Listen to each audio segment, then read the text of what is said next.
the panels this year? Just like, what's your quick? Well, my favorite one was the Ron Perlman one. Okay. He was very entertaining. He's got a book out called I think Easy Street. If I Mm-hmm. got that correct. Because his life was anything but. Mm-hmm. I taped it. We're gonna have it on our site at the end of the week, so everyone can see it. It's a funny guy, opinionated, but you'll enjoy it. I also enjoyed our good friend Alan Schumer, who's been on our show. The hype, he lived up to it. It was a great presentation. Thank him for this. And let's see what else. Oh, I sat in on the Archer. Do you guys watch Archer? Sometimes. Every once in a while. Well, they had the name of their group was ISIS, and you know what's going on with that Muslim group that's beheading people. And I actually contacted them over a month ago on their Facebook page. I said, what are you going to do? Are you going to keep the name or not? And they didn't announce anything, but then they said that they dropped it. So wow. Maybe they read my thing, but then again, I'm sure a lot of other people probably, asked them that same question. Right. Who else did I sit on? Gosh, there's so many of them. I think my favorite was a panel on diversity, and specifically the lack of female representation in front and behind, and behind the scenes. There's a lot of female creators and artists that don't get the props that they should. And they were talking about the struggle of a lot of women being able to basically do what a lot of the guys are able to do. And Lockdown Productions put that on, Regine Sawyer. And she had a lot of people there. Jamila Rouser was there, a good girl, Gone Greek. Alita Martinez. There was just a bunch of people, and I'm gonna, again, in the future, we'll go through that because I think that whole conversation needs its own time. Its own episode, yeah. Yeah, its own thing because it's talk about that. Yeah, it's definitely important. I forgot to mention. I also sat down in the Bandai Namco, the video games and the anime, from Japan. Director Yuta Hase's Tales of Zestera. The two newest games are Tales of Hearts R and Tales of Zestera. And I gotta tell you, out of all the panels, that was the most insane one. Oh, really? Gamers love their Japanese games. And when they found out, when they made the announcement, well, first of all, a couple of them who were on the panel couldn't speak English, so they needed a Japanese translator. And they made the announcement that the new games I just mentioned are not going to be in English. It's going to be all Japanese with English subtitles. Oh, wow. And somebody's falling in love. It's just, it's like, why? What's so good? we like it's hard to find the games with the good voice actors. Like, the experiences is in Japanese. My favorite example is if you've ever played the new Dead or Alive 5 game, listen to the voices in English and hear how cheesy they sound. I mean, Tina is supposed to be like this country American girl. She sounds like a hillbilly white chick from down the lane. I'm just like, why? No, you listen to Japanese. And she's like, yes, like, I get it. It makes sense. They go together. Like, yeah, but you speak Japanese, so it's a little different.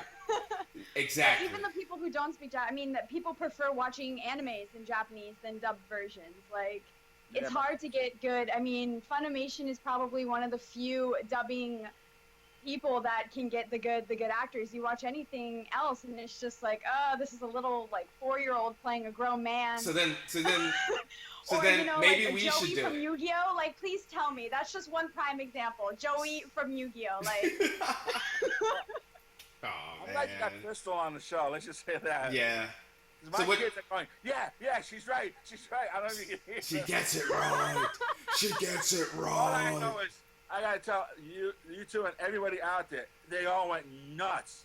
I mean, you thought like, I swear, I thought like Michael Jackson and Elvis Presley just walked on stage and said, "Hi, we faked our deaths. How's everybody going?" Oh man, They just were nuts, yelling and screaming. I'm telling you. It's just such a like, If Kingdom Hearts had an option to be played in Japanese, I think I would cry. what? Yeah, it's Tales of Hearts R and Tales of Zestiria, and I guess the purists love it in Japanese. That's it. All right, good. And those were all the panels I sat on. well, what other games are good? I did that stupid mistake of trying to get into the Walking Dead panel. Oh man, perfect timing. Gotta put the man's picture up. We walked in, it was 11 o'clock. The thing was on at 3, and they told us it was closed. the whole floor is full of people. They've been out there like since 6 o'clock in the morning, waiting for the doors to open up. And they all ran down to the Walking Dead panel. Oh man. Unbelievable. I tried to get into the Adult Swim one. Yeah, not happening. It closed too. Yeah. Cried, my little eyes out. Oh man. Crazy. Well, what other games are good? I mean, Ubisoft was kind of only featuring their Just Dance, and then there were some, and then Alien. What is it? Resurrection? I don't know. One of the new Alien games. I mean, but there weren't a lot of like focus on video games this time. Last year there was a lot more. Like you got to play Assassin's Creed last year. You know, there was a lot more Killer Instinct. They had the dragon video, right? Oh, well, the dragon. Yeah, the dragon. But something the game that's not a game, that is a game, that isn't. Yeah. That was interesting because. But Crystal's right. They're very, you know what, Michael? And Nintendo wasn't even there. Well, exactly. Wait, before we even go to that, the fact that they would take the time to create a game that's not a game. That's not a game to promote a movie. A movie that doesn't exist because none of us are here. I'm like, it's interesting because I was like, what is this? I don't know. And what was a Bionicles game, and then there was like a Marvel fighting game thing, create your own hero. Like they want to take DC Universe, but Marvel. It seemed like, I mean, and yeah, then there's lines for that for forever too. Yeah, I mean, but you didn't have to wear these. Chance to play that. You didn't have to wear these glasses. I have pictures up right now of wearing these glasses. And I thought it was so silly. But then I spoke to someone. No, you gotta try this out, and it was amazing. How did that game was amazing. It worked. I want to see the movie now because of experiencing that thing. They got me. Trick, man, it's a master plan. Like they've been planning that out. That's.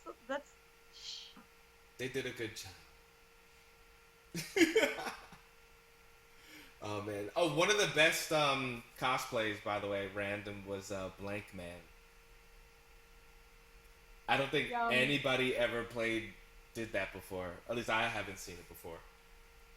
And he did it perfect. In fact, that could have been Damon Wayans on the low, and we don't even know.